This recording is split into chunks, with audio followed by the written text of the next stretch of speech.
Sueño con serpientes de mar, concierto mar, ay, con serpientes. Hello, everyone. My name is Patricia O'Callaghan. I am an artistic associate at Confluence Concerts here in Toronto in Canada. And we have an upcoming concert called Gracias a la Vida, an online concert, thanks to life. And it's a celebration of two remarkable Argentine artists, Astor Piazzolla and Mercedes Sosa. And in anticipation of that concert, I'm going to have a chat with a wonderful young singer who joined us in the concert. Her name is Anaïs Kelsey-Verdecchia. Welcome, Anaïs. Thank you so much, Patricia. So maybe you can start by just telling us what your particular connection is to Argentina.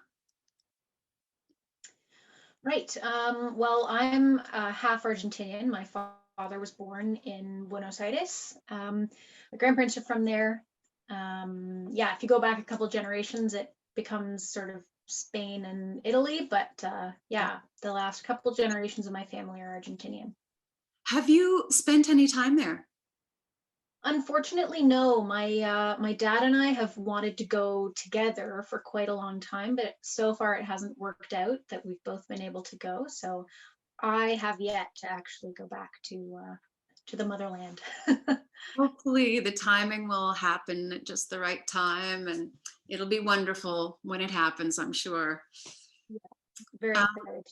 So, okay, I understand. I think we were chatting and you mentioned that at some point, I think it was in high school, you wanted to find out more about your roots there. And was it a school project you did on Piazzolla?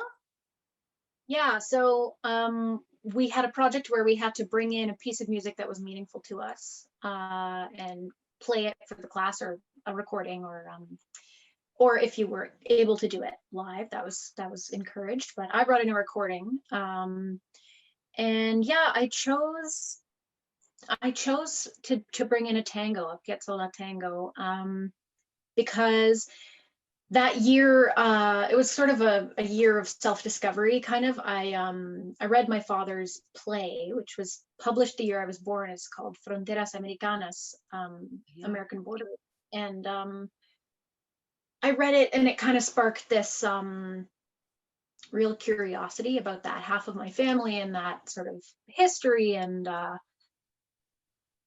yeah, so I started listening to a lot of tango and a lot of Argentinian folk music, and yeah, brought in a tango and sort of spoke to my class a little bit about that kind of music. And I think it was new for a lot of people, so it was an interesting, yeah, exploration. I'm curious, do you remember which tango it was that you brought in? Adios Nonino, the piece he wrote for his father. Yeah, that's an amazing piece of music, which he wrote in, I think, half an hour or something like that. Yeah, something like that was the claim. Yeah.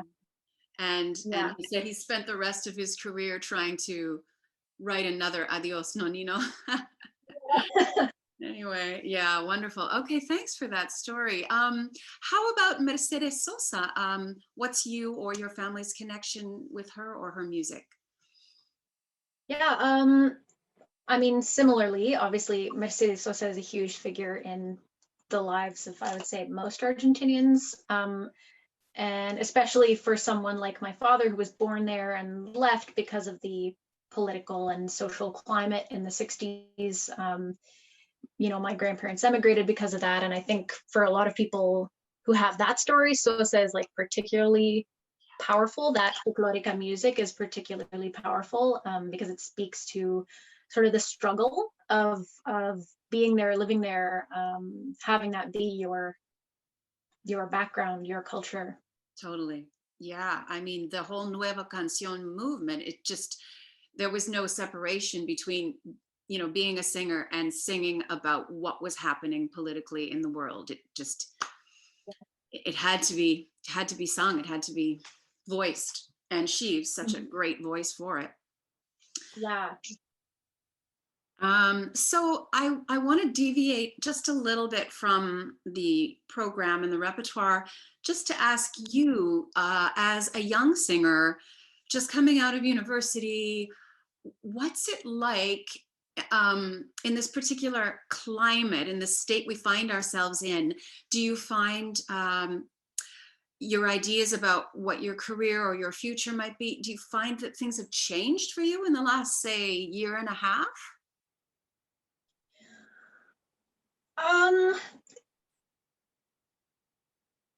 In some ways, yes, they have changed. And in other ways, it's sort of reaffirmed what I sort of early in my education and I guess in a more idealistic sort of mindset, like in my late teens, at the beginning of my undergraduate degree, I felt very like, as I'm sure a lot of musicians and students do, like very hopeful about this chapter of my life and very kind of inspired and like thinking about all the wonderful projects I'm going to do, the beautiful music I'm going to create. And then I think there's an unfortunate thing that sometimes happens when you go to school, which is that inspiration and that excitement gets a little bit squished down or a little bit dampened, or you know, and that can leave kind of a sad, yeah, it's kind of a sad feeling to graduate and feel like, okay, you've accomplished this amazing thing. Yeah. But what's been sort of reinforced is this one particular career, this one particular way of being a musician. That's true. And I think for a while I did sort of subscribe to that idea of like, okay, well, there's these right steps that you have to take, and then that's it, then that's your career and that's what you do. And I think with the pandemic, being sort of forcibly removed from those kinds of pursuits, like, you know, going out auditioning, have church gigs, teaching, anything like that, yeah. Being sort of forced to stop that and take time and take a step back and go, well, what kind of music do you actually want to make? What kind of artists do you want to work with? What kind of artist do you want to be? In a way, I'm not grateful for the situation as a whole. I'm grateful personally for the time that it allowed me to sort of get back to that place of like, I think childlike excitement and inspiration about music again. Yeah, and reevaluating. I mean, I remember, you know, I came from far northern Ontario. You know, I knew nothing of the city, and so university was a big deal for me in terms of exposure to a lot of things. And I remember that feeling of sort of a loss of innocence that you describe. You know, you're learning about your craft and your voice, and you're gaining all this great knowledge, but you're also like, it's kind of a rude awakening. And in particular, you know, we both went to University of Toronto. It's a very strict classical training in a lot of ways. And I think maybe both you and I don't necessarily fit into that little box perfectly. And so a lot of it is about, okay, this is what I must do. This is what I must do. And when I got out, I sort of rebelled a bit against that. And I just went, I'm going to do what I want to do musically. I mean, part of me thought, I'm going to do a traditional operatic career, this, and this. And then that clearly wasn't for me. I moved to Europe, and it's interesting that you say it's a great opportunity for you to take this time and just go, what is it I really want to do? Because the classical training, although it can provide, I mean, it provides an absolutely necessary bedrock for being a professional musician, I think. But it can also be very hemming in, and you can think, oh, this is the only thing I can do. Mm-hmm. And in a way, it's like Astor Piazzolla, right? He decided, I'm sick of the tango. I've been playing it since I was a kid. I know all the tangos by heart. I want to be a classical composer. I've won this wonderful competition. I'm going to study with Nadia Boulanger. And then he gets there and she's like, yeah, take out your bandoneon. I want to hear a tango.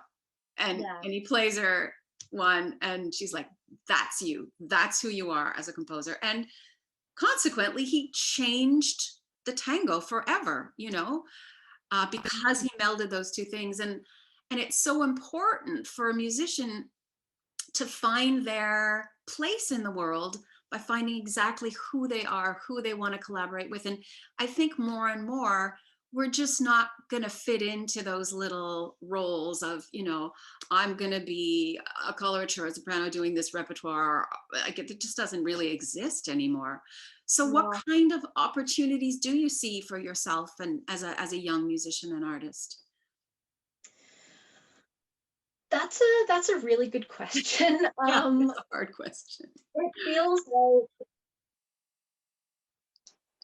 and it's hard in a different way than it used to be. I think that question used to be difficult because I'd been so hard on myself and so kind of committed to this idea that I thought I was going to follow, what my career was going to look like.